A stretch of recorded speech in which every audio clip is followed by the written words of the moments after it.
Welcome back, guys. Chris here, and in this video, we're going to be taking a look at the mass update tool in NetSuite. Now, this tool is really an alternative to using a CSV import. So just to understand what that means, CSV imports really have two primary uses. First off, to bring in new records for the first time. So let's say you have a bunch of historical transactions, you're going live on NetSuite and you want to bring those records into the system, you can use a CSV import. The second purpose or use of a CSV import is to take existing records and to modify or change them. And that's where the mass update tool comes in as an alternative option to doing a CSV import. So for example, if you've got a bunch of employee records and you need to update the contact information for all of them at the same time, or maybe you want to bring in an updated employee contract that's tied to their employee record, you could do it with a CSV import, or you could do it using the mass update tool. So in my opinion, is a little bit more of an intuitive way and simpler for customers to actually utilize than a CSV import. So without further ado, let's actually take a look at this tool. So we're here in a demo account. This is a services demo account, and you can see I am in the administrator role, which obviously is important if you're doing these kinds of changes in the system.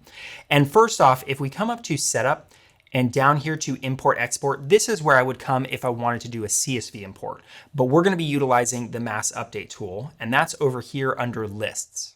So I'm going to come down here to mass update, and we're going to take it one piece at a time. So first off, let's just come up here to the top. This is the main tool that we're looking at here. And I'm going to click on mass updates. And it brings us to this long page of all these different options. Now, just immediately upon coming to this page, it might seem a little bit overwhelming. What should I click on? There's just so many different options. To me, in many ways, and you'll understand why more in a second, this is similar to when you're creating a saved search for the first time. When you go to create that search, it's going to ask you what type of search. And when you first click on that, you get this giant list of 5,000 different types of searches. If you've never done one before, it can seem overwhelming. You just don't know what you should go with. Once you've done a few saved searches, you realize that 90% of the time you're looking for a transaction search or maybe a customer search. There's really only a few options that you're going to gravitate towards. And the same applies to the mass updates. Even though you're looking at this long list of all these different options, in reality, the vast majority of the time, you're only going to focus on this one option at the top here, general updates. So if I click on this expand button, it pulls out a bunch of record types within that. So it's still a bit of a long list within general updates, but none of this should be overwhelming. These are just types of records that you can update. And so the concept is very simple. What are you trying to modify or change or fix, update, etc.? That's the record type you're going to select. So for example, we can see different types of entity records here. We can see all these different item records. And up here we have, let's say we're going to go to a customer record. So I'm going to click on that. And before I go any further, I do want to say if you're finding this video helpful, please hit that like button, subscribe if you want to see more videos like this, and keep in mind that I have on my website 17 full-length courses covering all different aspects of NetSuite. So if you're trying to just learn the basics of NetSuite, I've got courses for that. If you're trying to get your certifications in NetSuite, or maybe there's a particular role you're trying to learn more about, or just a particular aspect like manufacturing or inventory management that you need to know more about, I have courses on all of these different areas. So if you're interested in learning more about NetSuite, by all means, check out my course website with all of those different options. And with that in mind, let's dive back into Mass Update tool. Okay, so here we are on the Mass Update tool. We've clicked on the customer type. And really what that does is, if you look here, we're now in a customer type, which is really a saved search. This should look very familiar to you if you've ever dealt with saved searches. We're basically using the saved search to filter what kind of records are we influencing, and then we're going to tell the system how do we want to change or update those. So the first aspect of it is the saved search aspect, and that's really what we're creating here. You can see we have things like criteria and results. Now we don't need to put any additional criteria if we don't want to, because we've already selected the type to be customer. Just like if we were creating a new search that was a customer search, we don't have have to put in any more criteria. It will automatically at least do the search based on customers. But in this particular case, we don't just want any customers. We want customers that were tied to a specific sales rep. That's what we're going to be doing this based off of. So I'm going to come down here. I'm going to select sales rep. And I'm going to select Harvey Silver. So Harvey Silver was a sales representative that we had. He had a bunch of customers tied to him. We now want to reassign them to a different sales rep because Harvey is no longer working for our company. So we've selected that filter. Now we can come to results, and that might be important for certain types of mass updates where you really want to see what is the saved search pulling up and what is the various information tied to that before you go in and you start changing those records. You can do it in 2 stages. In this particular case, we're going to do something very simple. So I don't really care what the results are. The only thing I might add is if I come in here, I can add a field for sales rep. That way, when I do update these, I can easily tell that the sales rep field actually changed. So I'm going to grab this and I'm going to move it much closer to the top, so it'll be easily recognizable. And that's all I want to do for results. I don't need to go into any further on that. I'm also not going to do anything with audience or schedule. This is not a saved search that I'm trying to make public or accessible to various others. This is just for my purposes so that I can update these records. So really where I want to go is all the way to the right here under mass update fields. And this is where we can see down here, these are all the, you could say, header level or body level information fields for a customer record, any customer record. And just to get a little more concept of what that is, let's open up this particular customer. This customer is called Abbott Inc. And if I open this record up, and if I go to it, all right, so here on the customer record, and you can see up here, we have a lot of obvious header level information. We've got things like the company name, status, category. Here's where we have the sales rep. So all of these fields, these are going to be influenceable. But even if I come down here into the subtabs, let's say we go to financial, we've got a lot of different financial fields. This is still considered these body level fields and information, as well as if I went over to address, some of the address information that would also be accessible. If we come back up here to mass update, all of these fields that we see here, these are the fields that we were just looking at. So we have things like company name, status, contact info, sales rep. That's the one in particular that we're influencing in this particular case. So I'm going to come over here and I'm going to select sales rep. And what I'm going to do is I'm going to select that I want it to go to Joel Williams. So Joel Williams is the other sales rep that's going to be taking over all of Harvey's customers. And that's really it. If I was done, which in this particular case, I will hit save in a second here, but this is just a really simple example of how this could work. I don't have to just influence one field. I could come in here and I could also change, and again, it would still be filtering by customers tied to Harvey. I could also have the field for category change to manufacturing. I could select the terms and I could change it. Let's say in general they were net 30. I could change that to net 15.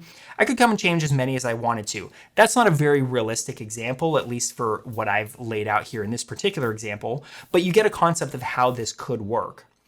A much more common usage of the mass update is not just easily selecting fields, kind of like a cookie cutter one to the next, but utilizing these formula fields on the right. Because in most instances, when you're really going through and you're updating a lot of fields at once, generally the situation is more complicated than just they were with Harvey, we now want them to be with Joel. So this is where you can utilize these SQL formulas to really dive into more specific situations. For example, let's say Harvey, we're going to stay with our particular example, but we're going to add some more complexity. So let's say that Harvey had these 200 customers that were tied to him. We don't want to just give them all to Joel Williams. We want to start breaking them up. So we could have a formula that says case when these customers that were with Harvey, if they're in this geographic location, then we want to give them to Joel. If they're in a separate geographic location, they're going to go to a different sales rep named Will Clark. and then a third geographic location, et cetera, et cetera. Or maybe we don't do it based on geographic location. Maybe we specify that if this customer has spent $1 million with us, well, we want those high-end customers to go with our best sales rep. And if it's a customer that spent under $5,000, that's a newer customer, or at least a low purchasing customer. We're going to give them to one of our junior level sales representatives. We could put all that information in a formula. Now, if you're not that familiar with formulas, you maybe have a basic understanding of them. First off, I do have in my courses, I have one particular course on reporting. And in that course, I show you how to use these SQL formulas for safe searches. So I'm not going to rehash all that here. You can check out that course. You can also utilize AI tools such as ChatGPT. And basically, even if you're not that familiar with making formulas, you can give this AI tool your basic parameters and what you're trying to accomplish, and it will lay out exactly how to craft that formula to achieve what you want. So again, even if you maybe tend to shy away from using formulas and complicated formulas, you can utilize these other tools to get where you want to go. In this particular case, let's boil it down to simplicities just so you understand the mechanics of how mass updates work. I'm going to take off these additional fields. We're not going to go into formulas here. We're just going to say that our criteria is filtering by Harvey Williams, and we're going to change them to have the sales rep as Joel Williams. That's all we want to do. So I'm going to come down to the bottom here, and we have this save option. So I'll hit save on that.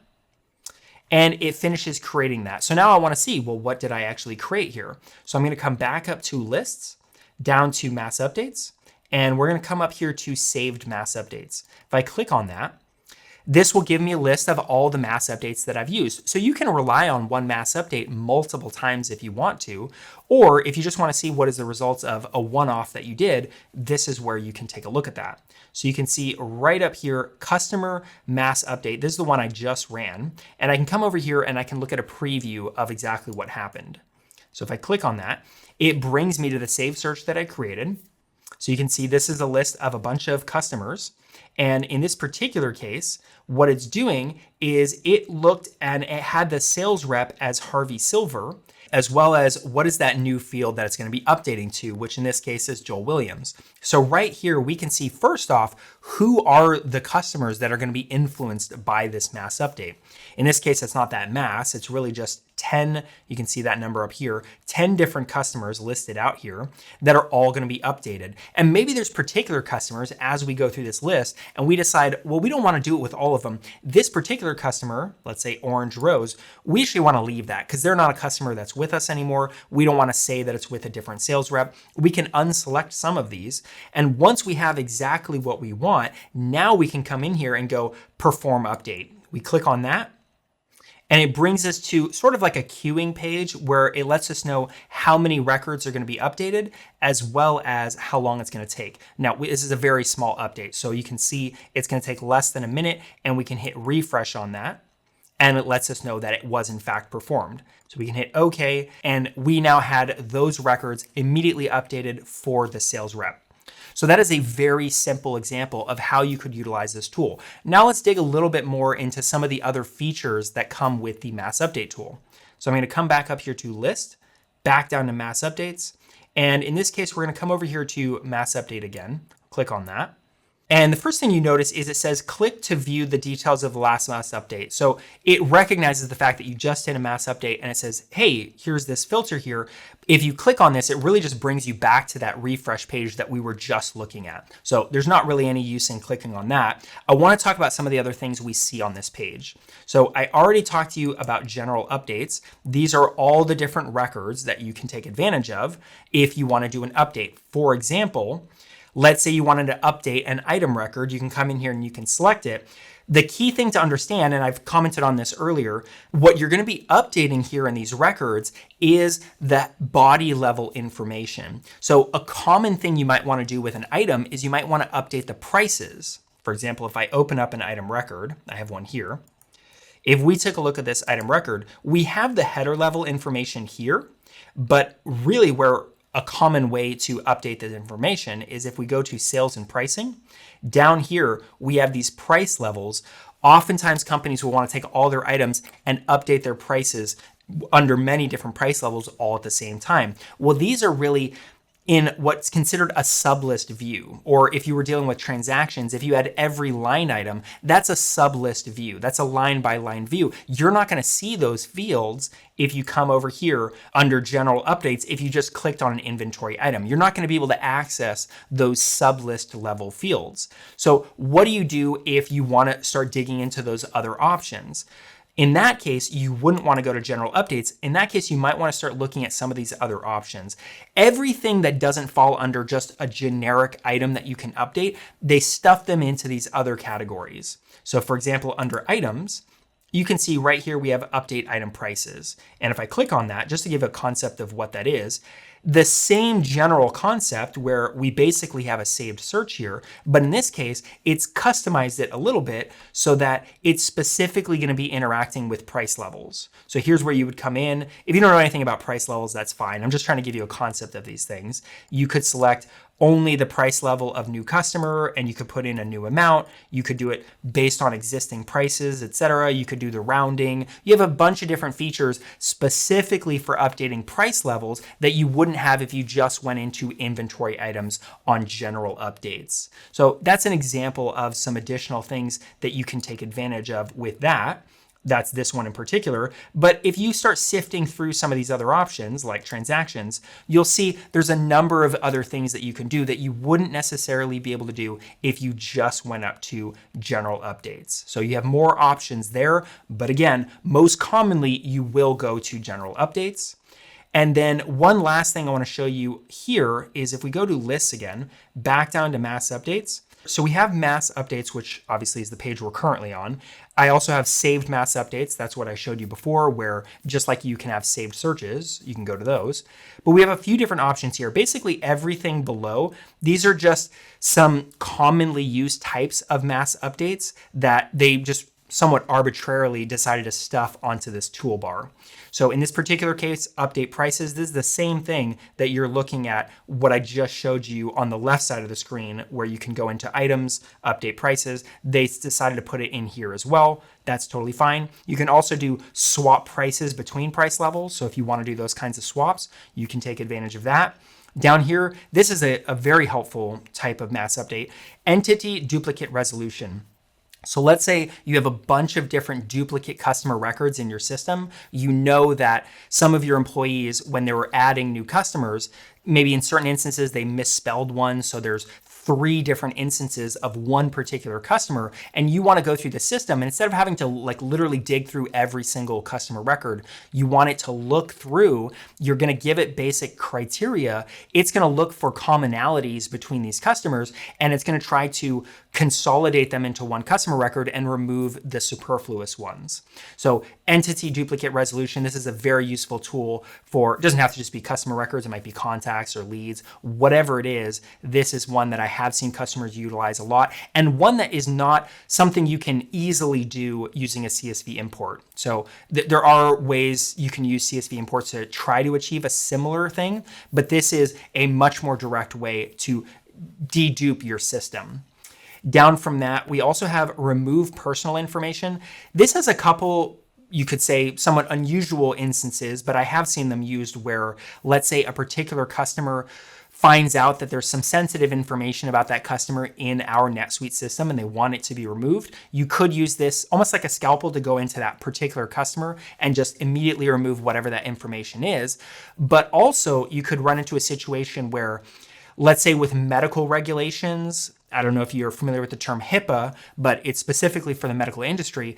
You might come across certain compliances or laws or regulations that dictate you're not supposed to have certain types of customer or client information in your system. So what you might end up having to do is, instead of just like a scalpel with one particular customer, you now need to get a bunch of customers, maybe all of your customers, and specify that certain bits of information that you've been storing for those customers in your system, you now need to just immediately eradicate it from the system. And this is where you could come in and you could do that. And you could also remove the logs and the system notes for those pieces of information. So that, again, this is a tool that you could utilize to get rid of that information that would be very difficult to do any other way.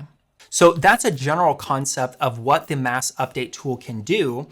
As you've probably figured out in going through this tutorial, some of the things that I think are particularly beneficial about mass updates is the fact that it's a pretty user-friendly tool. Some people that have a hard time with CSV imports and find it a little bit complex to connect up the various fields and to have the grids fully fleshed out in the first place, mass updates is a great alternative option. And another additional benefit of using mass updates is the fact that it runs parallel to CSV imports. As opposed to if you've got 5 very long or very beefy CSV imports, they have to queue up and run one at a time to be able to chew their way through all of them. You can have a CSV import that's running, especially a much longer one, and you can do a mass update alongside of it without running into any queuing problem. Some of the limitations of mass updates is pretty obvious. First off, if you're trying to bring in new records, as I stated at the beginning of this video, you need to do either manually creating those records one by one or utilizing something like a CSV import. That's just not what mass update tool is used for. Also, as I mentioned earlier, there's certain sublists and certain line level fields that you're just not going to be able to update with a mass update tool. You're going to have to rely on something like a CSV import instead. But without those specific necessities in mind, as long as you've got those handled by CSV imports, there's lots of circumstances and scenarios where a mass update tool really can come in handy. And I found more often than not, when a client is first going on to NetSuite, the consultants that are grooving them in on the system and showing them how to utilize it, consultants tend to really like using CSV imports. That's what they're most familiar with. And as a result, when they're training clients, they tend to go too heavy on the value and the importance of CSV imports. And in some cases, they only brush off or they don't even mention at all the fact that mass updates is a very viable and a very useful tool for clients to utilize. So again, I hope this has been informative for you, and I hope that you can take advantage of the mass update tool. So with that in mind, I'll see you in the next video.